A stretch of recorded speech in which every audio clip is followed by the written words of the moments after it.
வணக்கம். நான் இன்றைக்கு கோழிட இதயத்தை வச்சுத்தான் ஒரு பிரட்டல் செய்யப்போதும் வறுவல் என்றும் சொல்லலாம். இதில் நிறைய பெனிஃபிட் இருக்குது. அயன் குறைபாடு உள்ள ஆட்கள், புரோட்டீன் குறைபாடு உள்ள ஆட்கள், விட்டமின்ஸ் குறைபாடு உள்ள ஆட்கள் செய்து ஒரு கிழமைக்கு ஒருக்கா செய்து சாப்பிட்டாலே போதும். இப்போ வாங்க இந்த வீடியோக்குள்ள போய் பார்க்கலாம்.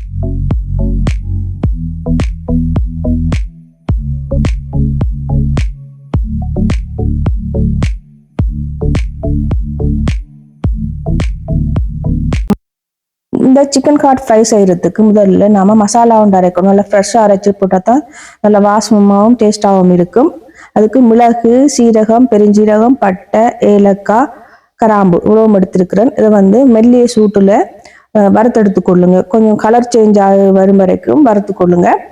வறுக்கும் போது நல்ல வாசம் வரும். கொஞ்சம் பழப்பழண்டு பொரிய பார்க்கும். அந்த நேரம் நீங்க இறக்கி எடுத்து ஆற வச்சு பவுடர் பண்ணி எடுத்து வச்சுக்கொள்ளுங்க. இந்த பவுடர் தான் நமக்கு இம்பார்ட்டன்ட் ஹாட் ஃப்ரை செய்யறதுக்கு. இந்த மசாலா ஃப்ரெஷ்ஷாக செய்து போட்டு பாருங்க, அவ்வளோ டேஸ்டா இருக்கும். நல்ல வாசமாகவும் இருக்கும். நம்ம வீடெல்லாம் மணக்கும் இந்த மசாலா போடுறதால. இந்த அளவுக்கு வறுத்தெடுத்தா போதும். அதை ஆற வச்சு அரைச்செடுத்து வச்சுக்கொள்ளுங்க பவுடரை. இப்போ சிக்கன் கார்ட் 1 கிலோ எடுத்திருக்கிறேன். நான் எல்லா அளவுகளையும் டிஸ்கிரிப்ஷன் பாக்ஸில் போட்டு விடுறேன், பார்த்துக்கொள்ளுங்க. இந்த கார்ட் எடுத்து நம்ம 2ஆ கட் பண்ணி உள்ளுக்கு இருக்கிற அந்த ரத்தத்தை எடுத்துக்கொள்ளணும். சிலதுல இருக்கும், சிலதுல இருக்காது. இது முழுசா போடுறதை விட 2ஆ கட் பண்ணி போடுங்க. ஏன்னா உள்ளுக்கு இருக்கிற இந்த ரத்தமா இருக்கிறது கொஞ்சம் வெடுக்கு மாதிரி மணக்கும். அதை எடுத்து விட்டீங்கன்னா நல்லா கொஞ்சம் ஹெல்த்தியாகவும் இருக்கும். அதனால நான் உள்ளுக்கு 2ஆ கட் பண்ணிட்டு போடுறேன். இந்த காட்டை நான் ஊர்ல இருக்க கூட சாப்பிட்டது இல்லை. இங்க தான் மாமா சமைச்சு தந்து சாப்பிட்டேன். நான் இங்க மாமா தான் இப்படி செய்வாரு. அவற்ற முறையில நான் செய்ய போறேன். நல்ல டேஸ்டா இருக்கும், நல்ல ஹெல்த்தியானதும் கூட. நீங்க கிடைச்சா விடாதீங்க, கட்டாயம் வாங்கி சமைச்சு சாப்பிடுங்க. ஒரு கிழமைக்கு ஒருக்கா சின்னாக்கள் இருந்து பெரியாக்கள் வரைக்கும் நம்ம சாப்பிடலாம். இப்ப 2ஆ கட் பண்ணி எடுத்தாச்சு. நல்லா கழுவி எடுத்திருக்கிறேன். கழுவிட்டு பாருங்க, இந்த மாதிரி வடிவா கழுவி எடுத்துக்கொள்ளுங்க. 2-3 தடவை நல்லா கழுவி எடுத்துக்கொள்ளுங்க. இப்போ எல்லா ஹாட்டையும் ஒரு சட்டியில சேர்த்துக்கொள்ளுங்க. சேர்த்துட்டு உப்பு, மஞ்சள், தனி மிளகாய்த்தூள், கருவேப்பிலையை நான் காம்போட சேர்த்துருக்கிறேன். ஏன்னா கொதிக்கக்குள்ள நல்ல வாசமா இருக்கும். அதுக்காக இதோட ஜிஞ்சர் கார்லிக் பேஸ்ட் அதையும் சேர்த்துருக்கிறேன். நான் வீட்டில் தயாரிச்சது ஷார்ட் வீடியோ போட்டிருக்கிறேன், வேணுமெண்டாக்க போய் பாருங்க. எல்லாத்தையும் சேர்த்துட்டு கையால மிக்ஸ் பண்ணிட்டு கொஞ்சம் தண்ணி விட்டு கொள்ளுங்க. ஏன்னா இந்த கார்ட் தண்ணி விடும், கொஞ்சம் கூட தண்ணி விடும். அதனால ஒரு நம்ம 15-20 நிமிஷம் அவிய விட போறேன். நல்லா அவியணும். அவிஞ்சாதான் அது நல்லம் சாப்பிட்றதுக்கு சாஃப்டாகவும் இருக்கும், உடம்புக்கும் நல்லம். நல்லா அவிய விட்டு தான் நம்ம சமைக்கணும். கையால நல்லா மிக்ஸ் பண்ணி விடுங்க. மிக்ஸ் பண்ணி விட்டுட்டு தண்ணியை விட்டுட்டு ஒரு மூடி போட்டு ஒரு 15-20 நிமிஷம் நல்லா அவிய விடணும். இடைக்கிட நம்ம மிக்ஸ் பண்ணி விடுங்க. அவியக்குள்ள சட்டியில் அடி பிடிக்க பார்க்கும்.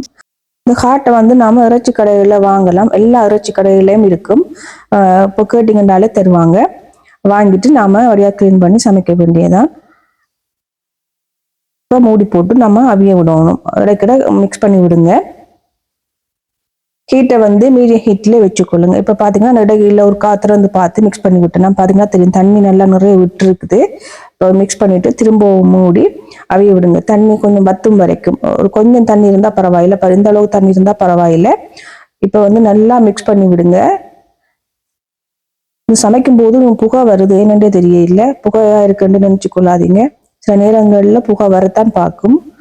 தண்ணி இல்லாட்டி கொஞ்சம் புகை வர பார்க்கும். இப்ப இதோட நான் நீள வாக்குல இஞ்சியையும் வெள்ளைப்பூட்டையும் கட் பண்ணிருக்கிறேன். அதே மாதிரி பச்சை மிளகாயையும் கட் பண்ணிருக்கிறேன். நமக்கு எந்த அளவுக்கு உரைப்பு தேவை அந்த அளவுக்கு பச்சை மிளகாய் சேர்த்துக்கொள்ளுங்க.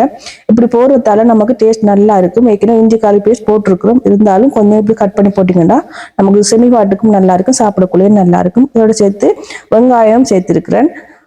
நமக்கு வீட்டுல எந்த அளவுக்கு கட் பண்ணுவோமோ அந்த மாதிரி கட் பண்ணி கொள்ளுங்க. வெங்காயத்தையும் சேர்த்துட்டு நல்லா மிக்ஸ் பண்ணுங்க. மிக்ஸ் பண்ணி விட்டுட்டு நல்லா வெங்காயம் வதங்கும் வரைக்கும் நம்ம திறந்து வச்சுட்டே நீங்க நல்லா வதக்கி மிக்ஸ் பண்ணி கொண்டே இருங்க. அதோட ஃப்ரெஷ் கருவேப்பிலையும் கொஞ்சம் பிச்சு போட்டு செய்யுங்க. பிச்சு சேர்க்கறதால நமக்கு வாசனை நல்லா வரும். முழு சாப்பிட்றத விட இப்படி பிச்சு போட்டு சேர்த்து விடுங்க.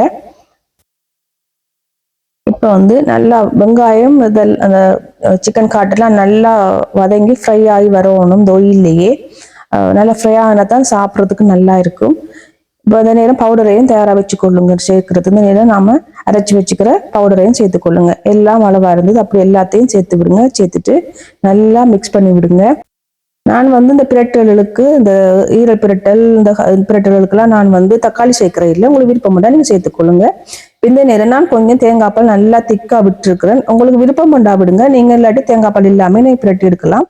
இப்படி தேங்காய் பாலை நாம பொரிச்சு எடுக்கிறதால நல்லா சூப்பரா இருக்கும் சாப்பிட்றதுக்கு. இந்த வறுவலை நீங்க எல்லா ரைஸ் வகையோடும் வச்சு சாப்பிடலாம், இல்ல ஸ்டார்டருக்கு எடுத்து சாப்பிடறாலும் முன்னுக்கு சாப்பிடலாம், எப்படி இருந்தாலும் சாப்பிடலாம். ஏன்னா அவ்வளோ டேஸ்டா இருக்கும். இப்போ தேங்காய் பாலை விட்டுட்டு 2-3 நிமிஷத்துக்கு பிறகு நல்லா பிரண்டு வந்ததுக்கு பிறகு இந்த ஆயில் வரும் பாருங்க, அந்த நேரத்துல நான் வீட்டுல கொஞ்சம் ஏலக்காயம் பவுடரும் வச்சுக்கொள்றது, அதையும் கொஞ்சம் தூவி நல்லா வாசமா இருக்கும். கடைசியில ஃப்ரெஷ் கருவேப்பிலையும் கொஞ்சம் சேர்த்துட்டு அடுப்பு ஆஃப் பண்ணி விடுங்க. அடுப்பு பண்ணி விட்டு மிக்ஸ் பண்ணி விட்டுட்டு இறக்குனீங்கன்னா உங்களுக்கு நல்ல டேஸ்டான ஹெல்த்தியான நமக்கு சிக்கன் காட் ஃப்ரை ரெடி ஆயிடும். இதை நீங்க கட்டாயம் கூட வீட்டுல செய்து கூட பிள்ளைகளுக்கும் பெரியாக்களுக்கும் கொடுங்க. அயன் இல்லாதாக்கள் கட்டாயம் வாரத்தில் ஒரு தடவை செய்து சாப்பிடுங்க. விட்டமின்ஸ் உள்ளாக்கள், புரோட்டீன் குறைவான ஆக்கள் எல்லாரும் சாப்பிடலாம். நீங்க இப்போ கூகுள்ல சர்ச் பண்ணி பாத்தீங்கன்னாலே தெரியும் இதுல எவ்வளவு பெனிஃபிட் இருக்குன்னு சொல்லி. நிறைய பேருக்கு தெரியாது, தெரியாத ஆக்கள் செய்து சாப்பிடுங்க, தெரிஞ்ச ஆக்களுக்கு தெரியும். இந்த வீடியோ பிடிச்சிருந்தா லைக் பண்ணுங்க, ஷேர் பண்ணுங்க, கமெண்ட் பண்ணுங்க, மறக்காம சப்ஸ்கிரைப் பண்ணுங்க. இந்த ஹெல்த்தியான சிக்கன் ஃப்ரையை நீங்களும் உங்க வீட்டில் செய்து சாப்பிட்டு என்ஜாய் பண்ணுங்க. நன்றி, வணக்கம். அடுத்த வீடியோல சந்திப்போம்.